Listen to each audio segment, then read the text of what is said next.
2007 मध्ये यूपी सरकारमध्ये कॅबिनेट मंत्री म्हणून काम करणारे यशवंत निकोसे एक साधं व्यक्तिमत्व, पण आज यशवंत निकोसे मूलभूत सुविधेपासून वंचित आहे। त्यांच्या राहत्या घरी गडर लाईन चोक असून अनेक समस्यांना त्यांना सामोरे जावं लागत आहे। त्यामुळे एकेकाळी मंत्री असणारे निकोसे यांची परिस्थिती बघता आपणा सर्वांना कदाचित नवलच वाटेल। पहा यावरच आमचा खास रिपोर्ट।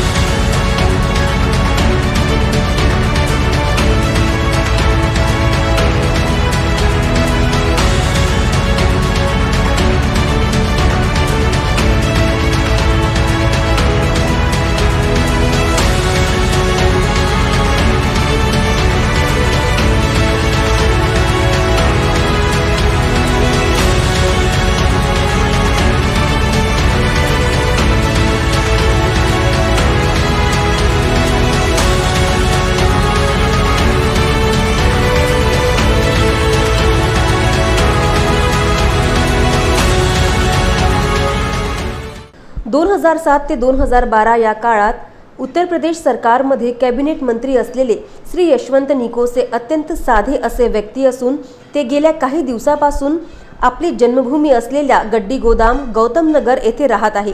मात्र गेल्या अनेक महिन्यापासून त्यांच्या राहत्या घरी गडर चोकेज झाला आहे। यामुळे त्यांना अनेक समस्या होत आहे आणि याविषयी त्यांनी नागपूरचे महापौर तसेच महानगरपालिका आयुक्त यांना सुद्धा अनेक वेळा निवेदन देऊनही त्यांची ही समस्या महानगरपालिकातर्फे सोडवण्यात आली नाही। यावेळी आपण आहे नागपुरातील गड्डी गोदाम गौतम नगर या परिसरात आपण आहे यशवंत निकोसे यांच्या घरी। यशवंत निकोसे यांचा परिचय असा आहे की 2007 ते 2012 या काळात ते उत्तर प्रदेशच्या सरकारमध्ये ते कॅबिनेट मिनिस्टर होते। मात्र यावेळी आता ते काही दिवसापासून नागपुरात वास्तव्याला आहे, नागपुरात राहत आहे। अनेक दिवसापासून ते त्यांच्या घरी गडरचा प्रॉब्लेम आहे, गडर चोकेज होत आहे। गेल्या 2 महिन्यापासून ते नागपूर महानगरपालिकेत वारंवार आयुक्तांना असो किंवा महापौरांना असो आपल्या समस्येबद्दल त्यांनी निवेदन दिलेलं आहे। मात्र अजूनही त्यांच्या या समस्येकडे दुर्लक्ष होत आहे। आपण त्यांच्याकडून जाणून की नेमक्या त्या कोणत्या समस्येला ते सामोरे जात आहे। काय सांगाल आपल्या या समस्याविषयी? अच्छा, जय भीम, नमस्कार, सत श्री अकाल, आदाब। मित्रांनो, मेरा नाम यशवंत उदयभान निकोसे, मैं पूर्व सांस्कृतिक मंत्री लखनऊ उत्तर प्रदेश 2007 से 2012 तक, बहुजन समाज पार्टी। मित्रों, एक लंबा सफ़र तय करने के बाद मैं आज अपने जन्मभूमि गड्डी गोदाम में पहुंचा हूं। यहाँ मैं अपने वतन, अपना घर छोड़ के मैं 35 साल पहले चले गया था। आज जब मैं लौट के आया तो देखता हूँ कि मेरा एक स्वर्ग और सुंदर गड्डी गोदाम जो था आज नर्क गड्डी गोदाम, लावारिस गड्डी गोदाम बन चुका है। यहाँ इतनी लोगों की परेशानियाँ हैं कि जो शारीरिक मानसिक लोगों की से शारीरिक और मानसिक तनाव से यहाँ लोग जी रहे हैं। और सबसे बड़ी प्रॉब्लम यहाँ पर यह है कि लोग यहाँ की आबो हवा कारण है, गंदगी के कारण 90% लोगों को सांस की बीमारी हो चुकी है। अब मैं अपनी बात कहूँगा। मेरे घर में जहाँ मैं रहता हूँ गड्डी गोदाम में, जहाँ मेरा लैट्रिन है, वहाँ पर पिछले 2 महीने से चोक है। उस कारण वहाँ गंदगी बदबू के वातावरण में हम लोग सब जी रहे हैं। हमारे आस पड़ोस भाइयों बहनों को भी बहुत तकलीफ़ हो रही है। दूसरी बात कि यहाँ का जो ठेकेदार था, नगर सेवक का, उसने यहाँ ज़मीन की खुदाई करी और खुदाई करते करते उसने हमारी जो गडर लाइन थी उसको तोड़ दिया उसने। अब हम पिछले 2 महीने से बोल बोल के हम थक गए हैं, मगर कोई नाम नहीं। मैं सोचने लगा, मेरे जैसे एक कैबिनेट मिनिस्टर को, मेरे जैसे एक मंत्री को, जिसने अपने मोहल्ले का, अपने महाराष्ट्र का सम्मान बढ़ाकर अपना वतन छोड़ के, अपने भाई को यहाँ घर में छोड़कर मैं लखनऊ उत्तर प्रदेश चला गया और लौट के आया तो आज मेरा कोई सम्मान नहीं, मेरी कोई सुनवाई नहीं, मेरा कोई कार्य नहीं। और मुझे एक ही बहाना कहते हैं, फंड नहीं। मेरे जैसे आदमी को फंड के बारे में बताते। मेरा तजुर्बा है 5 साल का। जब किसी गांव में, किसी दलित मोहल्ले में कोई CM PM या DM जाता है तो रातों रात में वहाँ लाइट्स लग जाती है। वहाँ पे हमारे लैट्रिन, बाथरूम, गटर लाइन, चौड़ी सड़कें, चौड़ी गलियाँ साफ़ सुथरी हो जाती है। वो कैसे होते हैं?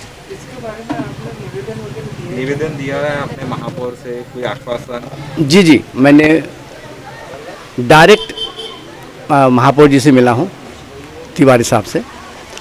तो उन्होंने मेरे सामने मंगलवारी जोन के जो अधिकारी है उनको डायरेक्ट फ़ोन किया कि किसी भी हालत में निकोसे जी देखिए इतने बड़े सम्मानीय व्यक्ति है, आज पहली बार अपने को मिलने आए, तो इनका काम किसी भी हालत में होना चाहिए।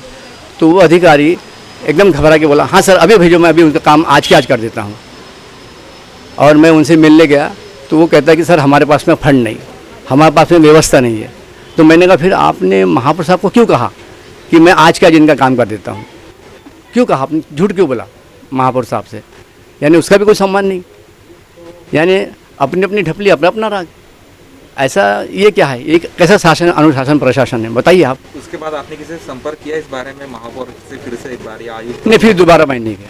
मैंने कहा फिर क्या करना, फिर क्या करना बताओ। फिर वो विचार ये हो गया ना, अभी भी की तो बात है, इसी मार्च में तो किया था मैंने, अभी उससे पहले फरवरी में किया था, उससे पहले मैं जनवरी में किया था। हाँ मतलब 3 बार आप? 3 बार बिल्कुल। ऐसा कोई शख्स नहीं कि जिससे मैं मिला नहीं, बातचीत नहीं करी, कुछ नहीं किया मैंने। आणि म्हणून एक प्रश्नचिन्ह निर्माण होतो की जर इतक्या नामवंत व्यक्तीची समस्या सोडवण्यात महानगरपालिका असमर्थ असेल तर जे सामान्य नागरिक आहेत त्यांचे काय, असा प्रश्न यावेळी उपस्थित होतो। गए महीने की बात है, गए महीने हमारा गड्डी गोदाम के जो निकोसे जी हैं, इनसे हमारी मुलाकात हुई थी। मंगलवारी जोन के अंदर हम लोगों ने ताला ठोको आंदोलन किया था, क्योंकि कई समय से हमारा कुछ प्रश्न थे जो मंगलवारी जोन के द्वारा ठीक नहीं हुआ था। तो वहाँ पर निकोसे जी की मुलाकात हुई। निकोसे जी ने बोला कि भाई मेरा भी एक समस्या है। उस समय मुझे ये नहीं पता था कि यह व्यक्ति यूपी सरकार के अंदर में कैबिनेट मिनिस्टर रहे। कैबिनेट मिनिस्टर रहते हुए इन्होंने अपना 5 साल का कार्यकाल पूरा किया। 2007 से लेकर 2012 तक मायावती जी की सरकार में बीएसपी के शासन में वहाँ पर ये कैबिनेट मिनिस्टर रहते हुए इन्होंने शासन में अपना भागीदारी दी। और वो व्यक्ति जब पूरा जीवन जो कि काशीराम जी के साथ में आज से 30 साल पहले बहुजन समाज के जो सबसे बड़े नेता, या अपने बहुजन समाज के एक बड़े नेता अपन कह सकते हैं, काशीराम जी के साथ में ये नागपुर से निकल गए थे, परिवार को छोड़कर समाज को साथ देने के लिए, समाज का उद्धार करने के लिए नागपुर से निकल गए थे। नागपुर से निकलने के बाद में इन्होंने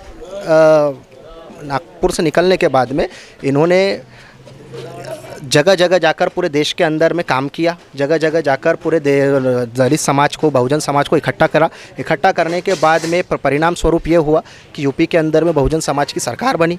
सरकार बनने के बाद में पूरा जीवन इन्होंने जो एक अर्पण किया समाज को, आज स्थिति ये देखी जाती है कि इनके ये इस स्थिति में है। इनका घर आपने देखा, एक छोटे से घर में ये रह रहे हैं, एक छोटी सी गोली बिस्किट की इनके दुकान से अपना जीवन यापन कर रहे हैं। साथ ही साथ में 10 बाय 10 के टीन के मकान के अंदर में ये और इनकी बहन और इनका भाई, छोटा भाई, मतलब बहन, छोटी बहन और भाई, जो कि दोनों ही अविवाहित है, ये लोग जीवन यापन कर रहे हैं। निकोसे साहब खुद इन्होंने अभी कुछ ही साल पहले इन्होंने शादी किया। काफ़ी समय इन्होंने ये भी काफ़ी समय अविवाहित रहे।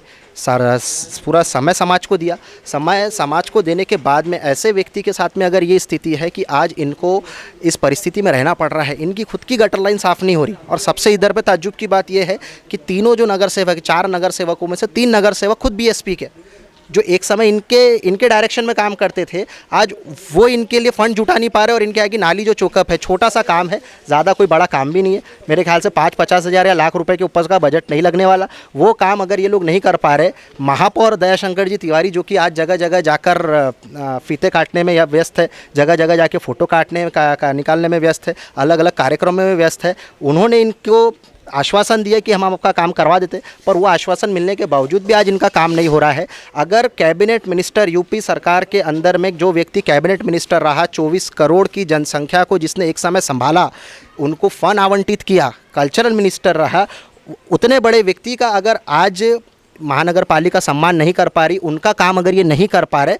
तो फिर आम जन का काम महानगर पालिका किस तरीके से करेगी, या किस तरीके से नागपुर की जो विभिन्न प्रकार की समस्या है, चाहे गटर लाइन की समस्या हो, सड़कों की समस्या हो, ये सारी छोटी बड़ी समस्या कैसे दूर करेंगे, ये सबसे बड़ा प्रश्न चिन्ह यहाँ पे खड़ा होता है। आने वाले समय में हम लोग महापौर के पास में, क्योंकि इतने बड़े व्यक्ति जा चुके हैं, आयुक्त के पास ये जा चुके हैं, मंगलवारी जोन के अंदर में सहायुक्त के पास ये जा चुके हैं, अगर इनका काम नहीं कर सकते और खुद इनके जो पार्टी के लोग हैं वो अगर इनके लिए निष्क्रिय है, अगर वो भूमिका नहीं निभा पा रहे हैं बीएसपी के लोग, तो आम आदमी पार्टी इनको साथ में लेकर महापौर के दरवाजे पे बैठेंगी। नगर पालिका का जो ऑफिस है महापौर साहब का, अगले सोमवार तक का हम समय देते हैं। सोमवार के पहले अगर इनका काम नहीं होता है, अगला सोमवार समझ लीजिए, जो तारीख जो भी आएगी, अगले सोमवार जो आएगा, ये समझ लीजिए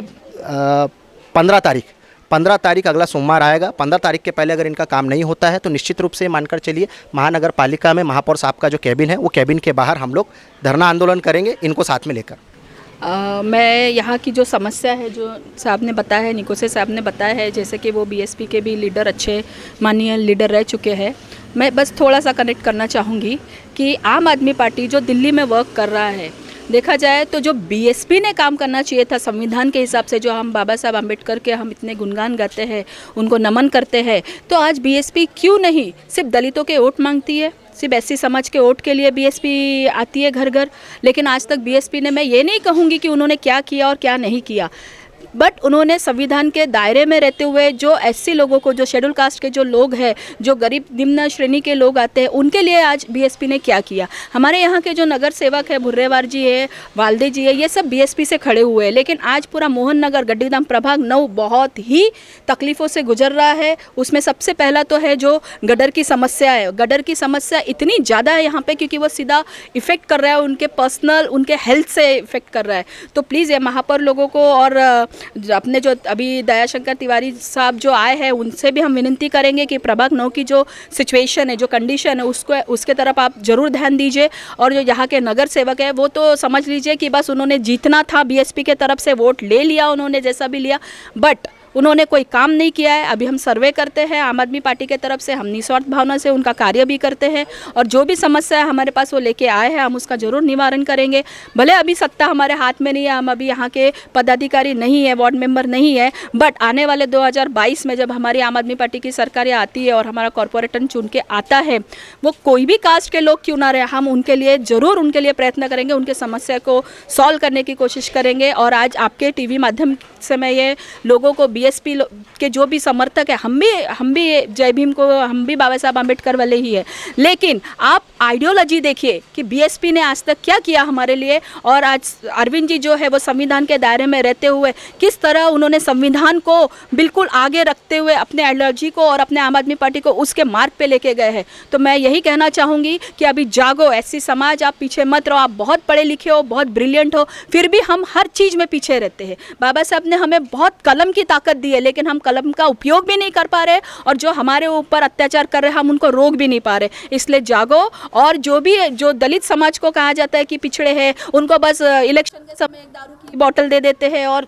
जो भी उनको लगता है पैसे में 500 रुपये, 1000 रुपये देके जो उनके वोट ले लेते, लेकिन वो ये नहीं देखते कि 500 रुपये लेकर उनके 5000 और 50,000 का नुकसान हो रहा है। आज यहाँ पे आप कहीं पे भी घूम लीजिए सर, आप कहीं पे भी कैमरा घुमाइए, या एक एक गली, एक एक नाला हमने देखा। यहाँ से पूरा जितना वार्ड है, प्रभाग 9 आता है, ये पूरा वार्ड में सिर्फ और सिर्फ आपको गटर की ही समस्या ज़्यादा दिखेंगी। तो प्लीज़ आप ये जो भी आप अपने लेवल पे कर सकते हैं, या तो नगर सेवक को जाके मिलिए, या महापौर जी से आप विनंती कर सकते हैं कि प्लीज़ इन लोगों का जो भी प्रॉब्लेम है उसको आप सॉल्व कीजिए। धन्यवाद। तर आपण बघू शकता उत्तर प्रदेश सारख्या इतक्या मोठ्या राज्याचे कॅबिनेट मिनिस्टर राहिलेले आहे यशवंतजी निकोसे यांची समस्या आहे। गेल्या 2-3 महिन्यापासून ते महानगरपालिकेत वारंवार जात आहे, वारंवार निवेदन देत आहे, महापौरांना निवेदन दिलं, आयुक्तांना निवेदन दिलं, तरी त्यांच्या या समस्येकडे अजूनपर्यंत महानगरपालिकेने कुठल्याही प्रकारचं लक्ष दिलं नाही आहे, त्यांची समस्या निवारा करण्यात आलेला नाही आहे। तर प्रश्न हा उद्भवतो की जर एका प्रतिष्ठित व्यक्तीची समस्या समस्या सोडवण्यासाठी महानगरपालिका सज्ज नाही आहे, तिथलं प्रशासन सज्ज नाही आहे, तर जे सामान्य नागरिक आहेत त्यांचे प्रश्न कशा पद्धतीने महानगरपालिका सोडेल, हा सगळ्यात मोठा प्रश्न यावेळी उपस्थित होतो। कॅमेरामॅन विकास जुनेसोबत अंकित डाफ, विदर्भ टीव्ही, नागपूर।